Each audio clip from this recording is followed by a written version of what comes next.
to the Zak and Buzz Review. Okay, so what are we doing a review of today? Okay. Da da da da da da da da da da da. It is Indiana Jonesy, Indiana Jones and the Dial of Destiny. Jonesy's just looking at us on like physical media. what is going on? Hello, Jonesy. Yeah, so we watched this at the cinema way back when it came out. Yeah, we saw it when it was first released. Contrary to popular opinion, we actually really enjoyed it, and that's why we got it in 4K. I've got to say, it's for many reasons. I mean, I didn't really like the last one, the one before. Kingdom of the Crystal Skull. You know, for me, we get why. Indiana Jones has always been about. Yeah, from the first time I went to see Indiana Jones and Raiders of the Lost Ark back in the day, and I remember watching that 7 times in a row at the cinema. Wow. I mean, it was like the best thing I've seen since Star Wars, kind of thing. That thing. is really cool. And it was just like had all the elements you want in it.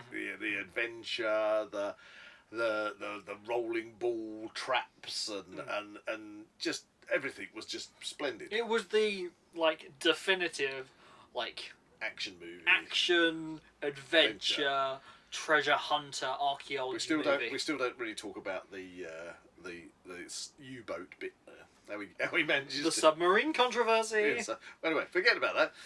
But all the Indiana Jones movies were kind of that same theme, action-packed stuff. And okay, so the one with the alien crystal heads, crystal skulls, whatever.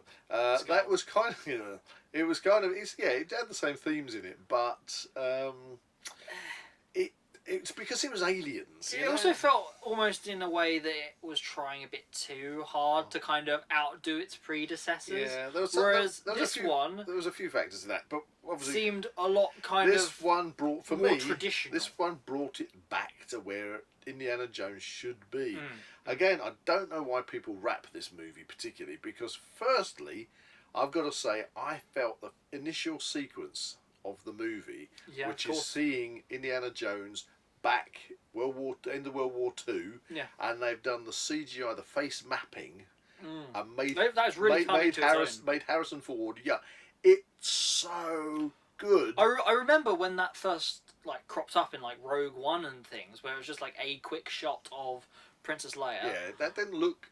But it brilliant. Was just quick. Yeah. Whereas this is easily a 20-minute sequence. And he is the main character in this sequence. And he's acting all the way through it, as you would expect Harrison Ford to act through it. And the CGI face mapping is just phenomenal. Perfect. It's just brilliant. Yeah. And to see Indiana Jones back at that Indiana Jones age. Was fantastic. So I loved the beginning section, and then of course it moves to the 1960s. It's just the moon landing time. And bless him, he's got his shirt off. I mean, Harrison Ford is 81, I believe, at the moment, and he's got his shirt off. I mean, good on him. And he's getting a baseball bat, and he's going, turn that music down, and good on him. And again, I liked the premise. You didn't know where it was going initially. No. It introduced his goddaughter. Now, I'm used to seeing her in there was a TV series which I forget the name of. I think what's her name? Phoebe Waller-Bridge. Is that yeah. And Fleabag. That was it. It was very rude, but also very funny. And as an actress herself, if you see her doing interviews with Graham Norton, she gets up to some stuff on stage and stuff.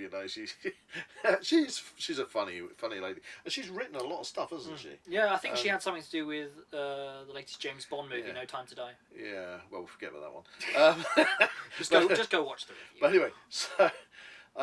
Yeah, I've got to say, at the cinema, I wasn't sure on her character. Watching it for the second time on physical media, I kind of warmed to her character better. Yeah, she didn't steal the show as much as I expected, which was good. It was still good that Indiana Jones was the main character. He was who we were following the entire way through the film. Harrison Ford did flipping well. I know, obviously, through the way you do cinema stuff, you switch it for a lot of shots, probably having doubles, him running around, seeing the back of him and things. It's not necessarily Harrison Ford. He didn't feel like his sidekick in his own movie. It was very much his movie. The whole Dial of Destiny thing, it was historic. So we weren't talking sort of, you know, anything supernatural. It was about Archimedes. It's Archimedes' dial, and its that's inherent ability to predict space-time anomalies, essentially. Basically.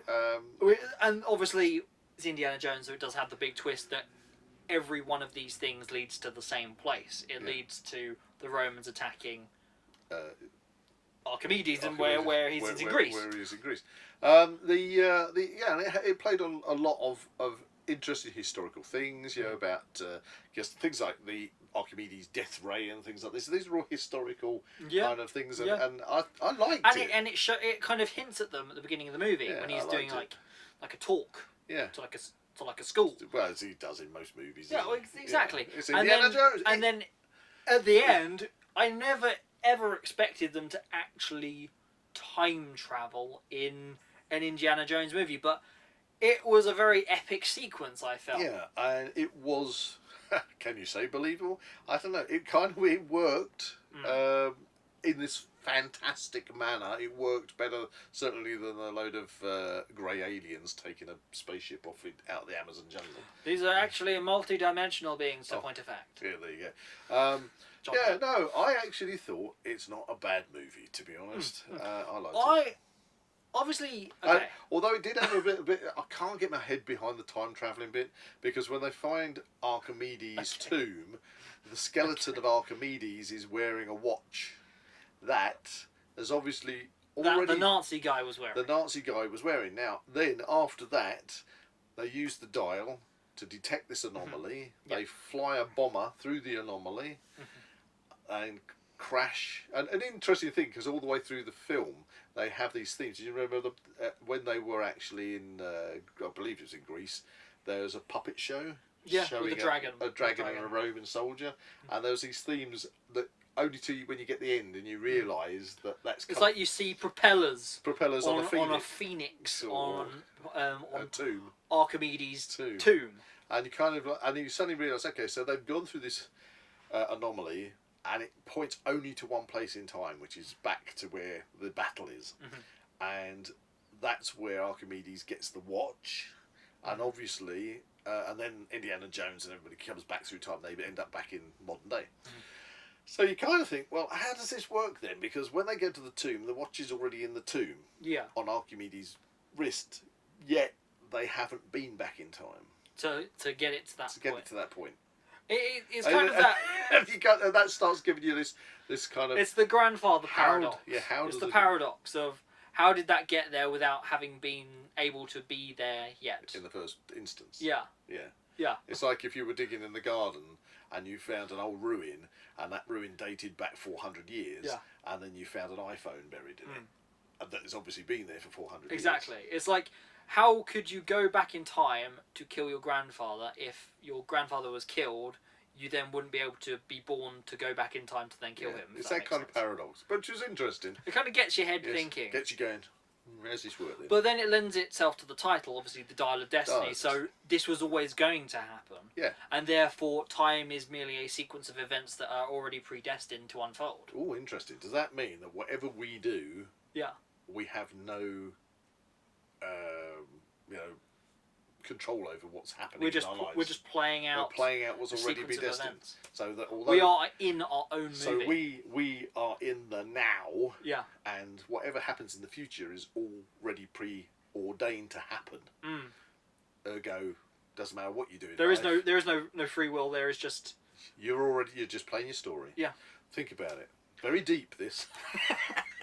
No, it's Indiana Jones. It's not deep. It's fun. Did not need it to be any better than the first three in any way. I just needed it to be an Indiana Jones movie. And it was. It had the tuk-tuk chase in it. And I don't know where they filmed the tuk-tuk chase, but it was just a really long sequence. And it was really fun. And there was a hell of a lot of effort from the filmmakers went into that tuk-tuk chase. Yeah.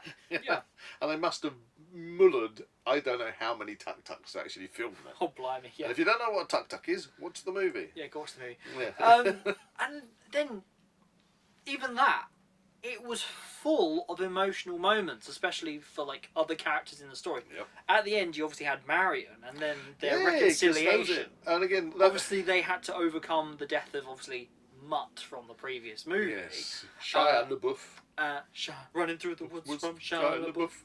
Anyway, and obviously you had John Rhys Davies as what's his name? Oh, Fez guy. Yes. Oh, I can't. I have to watch it again. I have to watch it again. I can't remember his name. But he's a great addition in Sola. Sola, there you are. That's it. He's a great addition in all the Sola, movies. Sola. I kind of missed him because he wasn't in Crystal Skull No. or Temple of Doom. That's right. Which is a shame because I really liked him. Yeah, a great character, but he was nice. And with the Marion character again, she was such a powerful, strong female character in the first movie, and I loved her character. And then when she came back, she was kind of played down a bit.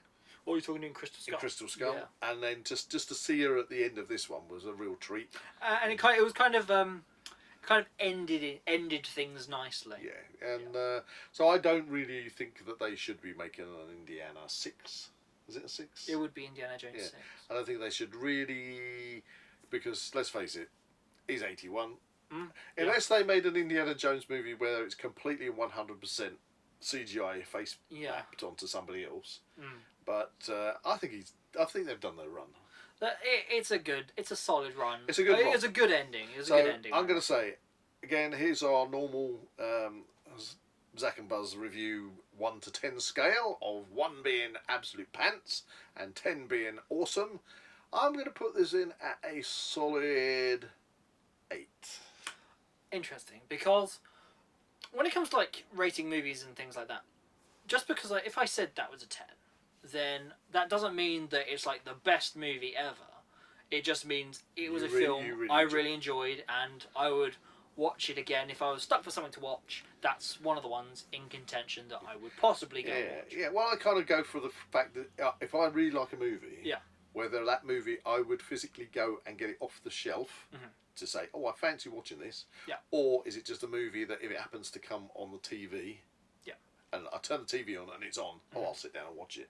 You know, and I think this Which is always the case with Indiana Jones movies. If you see it on the TV, you're going to watch it. Yeah, but I think this one, I will go and reach out and grab the disc and say, I haven't seen it for a while, let's watch it. If I were to compare it to the other Indiana Jones movies, then it's not top, but it's near as damn it close to. Yeah, it's hard though when you're doing sequels, isn't it? There's only those special sequels that actually make the ratings, you know.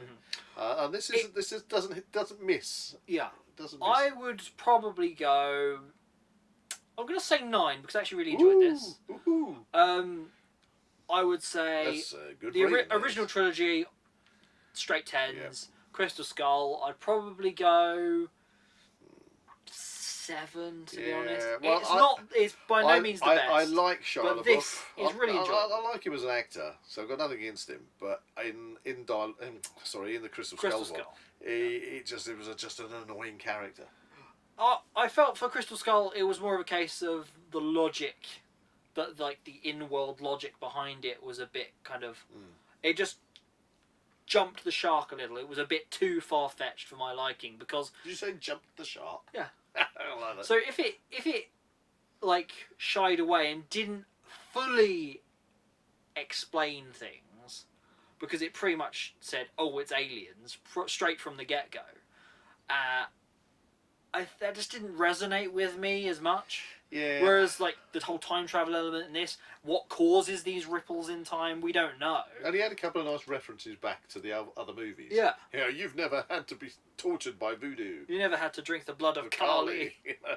And those are things, all those other things in the other movies, they were never really explained. They were just kind of explored a little bit. Exactly, yeah. Whereas with Crystal Skull, it was like, aliens did everything. Yeah, and that's what I mean. It was too sci-fi.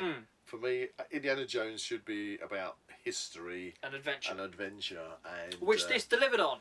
And there was one thing I will say though about this movie, which I was disappointed in one factor, and that was because I'm sure in a trailer I saw a big rolling ball, and then in the movie it's not there. I mean, we're gonna have to check out the deleted scenes. We're gonna have to check out deleted scenes and extras. That I do remember that. I did show it to you, didn't I? Yeah, you did. Because before we saw the movie, I showed you in the trailer, and then after we went and watched the movie, it wasn't there. So it's like it's odd that they have like these deceptive trailers. Yeah, now. they put things into trailers. Or selectively remove things. Yeah, they did that in one of the. I think it was Predators. Oh yeah. Yeah, Predators, the movie. When the trailer, he had loads of the three red dots, literally. That's probably beaming at him loads. That's of the like time. probably an early example. That was like 2010. Yeah, wow. he had like it looked like it got like 8 predators beaming at him, and then you watch the movie and it's just one. But then obviously, zooming ahead, let's zoom. Now we've obviously had Spider-Man No Way Home came out, and that was obviously in that trailer. It hid the other two, Tobey Maguire and Andrew Garfield, Spider-Men. Yeah, Spider-Man. Yeah, Spider-Man. Because obviously you see Lizard get kicked in the face by nothing. Yeah. In the trailer, and everyone noticed that. So everyone theorised that obviously that is what happened, and then he obviously did. Meow. So anyway, Indiana Jones and the Dial of Destiny. Yeah. Very good movie. I don't know why everyone criticised it so much. If you thought we are just talking absolute nonsense about this movie, did you enjoy it? Please comment below. Let us know. We would love to find out. Did you enjoy it, Jonesy? It's your namesake. I think he enjoyed it. Anyway, see you in the next one.